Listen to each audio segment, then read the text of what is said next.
Bill Nicholson, and I'm 82 years old, born and raised in Klamath County on January 1st, 1935. They acquired the ranch, my granddad did, after they had came over from Jackson County in 93, and my great-granddad and granddad did, and my granddad in 1898 purchased this ranch from George Shepard. And shortly thereafter, he married my grandmother, and they raised their family here on this ranch.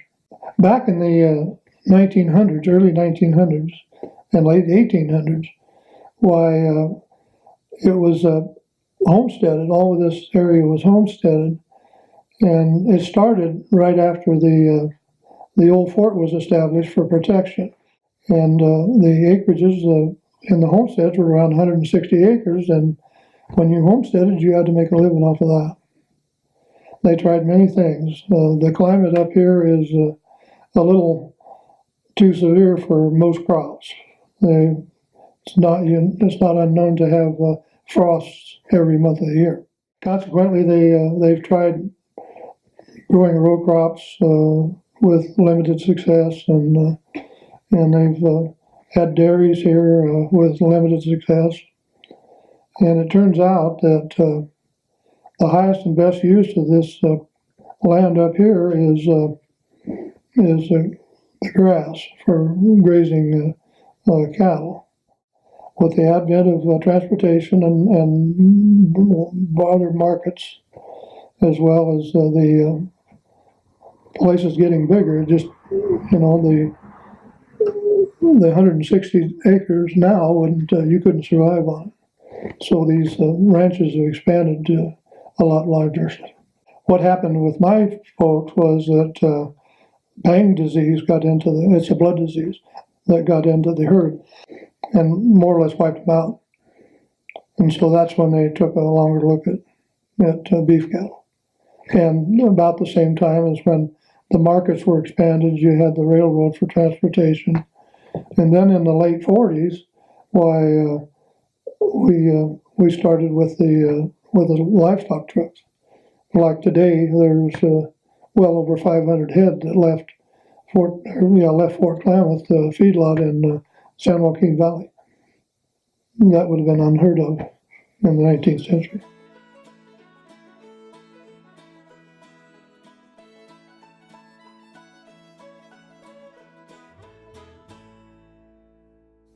Well, I don't know.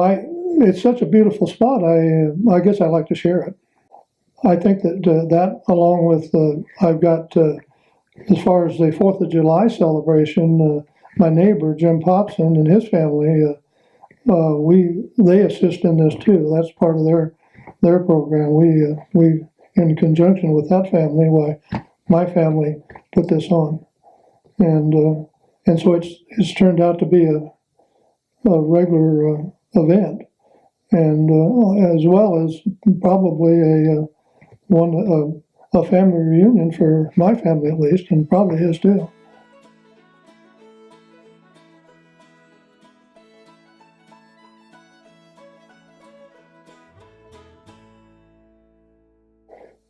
I started history, especially the genealogy aspect of history, back in 1990, I guess it was, or 89,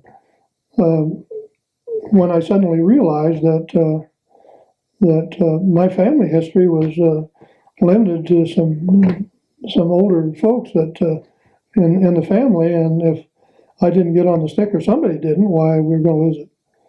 And so that's where I started, and then one thing just led to another, and I've become interested, and like I said, I'm involved with the museums now too, and that's been a highlight of my doings, is being involved in that. But I've always been interested in the history of the valley here, so I thought I'd start collecting it and what I can, and just buy it.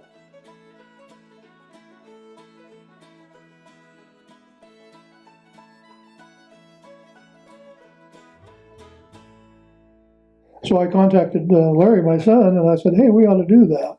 even though we're over 100 years, we're 119 years.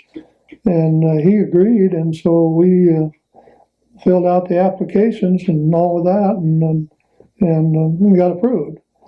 I just think it's a nice achievement. It's something that very few ranches, especially in this valley, will ever get.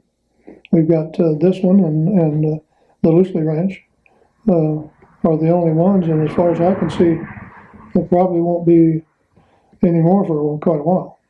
Well, we set up an LLC, and so my kids and myself are in it. So I think the intent was to pass it on to them, and so they would pass it on to theirs.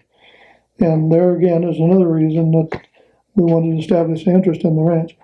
And so everything's been set up to move in that direction. That when I'm gone, why, it's automatically the rest of them.